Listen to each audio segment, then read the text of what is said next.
Of course, Gilbert's cases of teen violence are not the only cases in the East Valley. Mesa police made multiple arrests in a teen assault that happened back in May but was just reported this month. The Pinal County Sheriff's Office arrested 2 people for an assault on a teen that happened near Santan Valley. And just yesterday, the Queen Creek Police Department said there will be arrests in the murder investigation of Preston Lord, who was beaten and killed at a Halloween party last year. So now let's get into the mind and motive of these attacks. Joining me now is Dr. Katherine Kuhlman of Kuhlman Psychology and Consulting. And Katherine is also a board certified in police and public safety psychology. Katherine, we both read the police reports for some of these arrests, and I want to get into each one in detail. So first up, let's go to Eris Arredondo. He was arrested by Gilbert police and charged with aggravated robbery and aggravated assault for allegedly beating up a 16-year-old at an In-N-Out last August.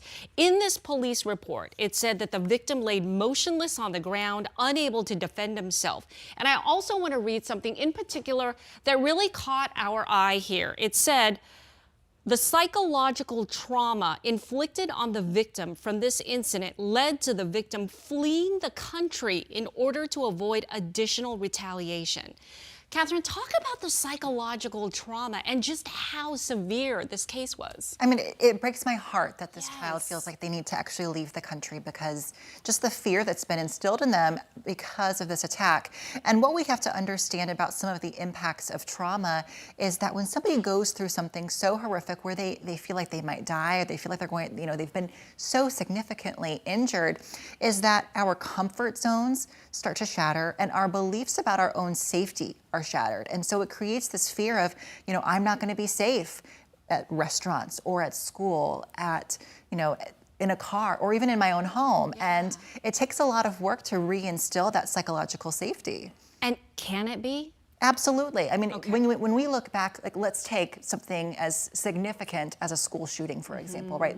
Children who survive that experience such great trauma.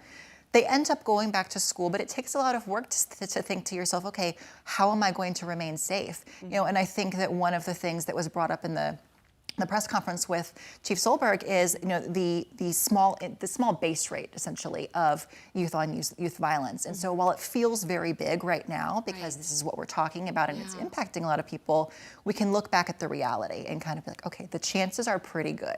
Okay. Oh gosh, we wish him the very best. My goodness, it's so sad that he had to leave the country for that. Next up, I want to get into Christopher Fantastic. He was arrested by Gilbert police for also allegedly being involved in the same attack and then arrested again by Mesa police for a different attack. Now, in this Mesa police report, it said that the victim felt like the attack was pre-planned. What did you glean from this report? The report was really interesting, and there was a lot more information in this particular report than other reports that we've reviewed. And what sticks out to me is a couple of things. One is the dehumanizing language that they use towards the victim. If I'm an attacker, it's going to be easier for me to attack somebody if I can turn them into a piece of meat. If I call them by their name, they're no longer somebody's son, somebody's boyfriend or girlfriend, right? They are my prey and I am the predator. It's like objectifying? That's exactly what we see in people who routinely attack and who get into lots of fights. And, this desensitization of violence that, the more fights you get into, the more comfortable you are starting them and finishing them. Okay. All right. Finally, we want to get into the 2 arrests made in Pinal County, Garrett Bagshaw and Jacob Pennington. Now, Bagshaw was charged with aggravated assault in connection with the beating of a student in November.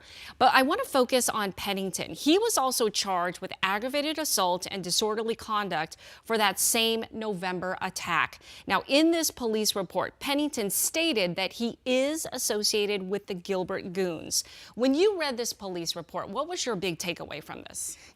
Very similar to the last one that we talked about, there was a lot of that dehumanizing language, and then this identification with this larger group that have identified themselves as the Gilbert Goons, right? It kind of gives this, emboldens them, empowers somebody because they feel like they belong to something, and it allows them to further whatever that ideology or whatever that intent may be. Yeah, and you know what? Another thing that struck out at me when reading these police reports, in in a lot of them, the victim was just so helpless, vulnerable, on the ground, laying motionless. Multiple It people. just breaks your heart. Yeah. All right, Katherine, thank you so much.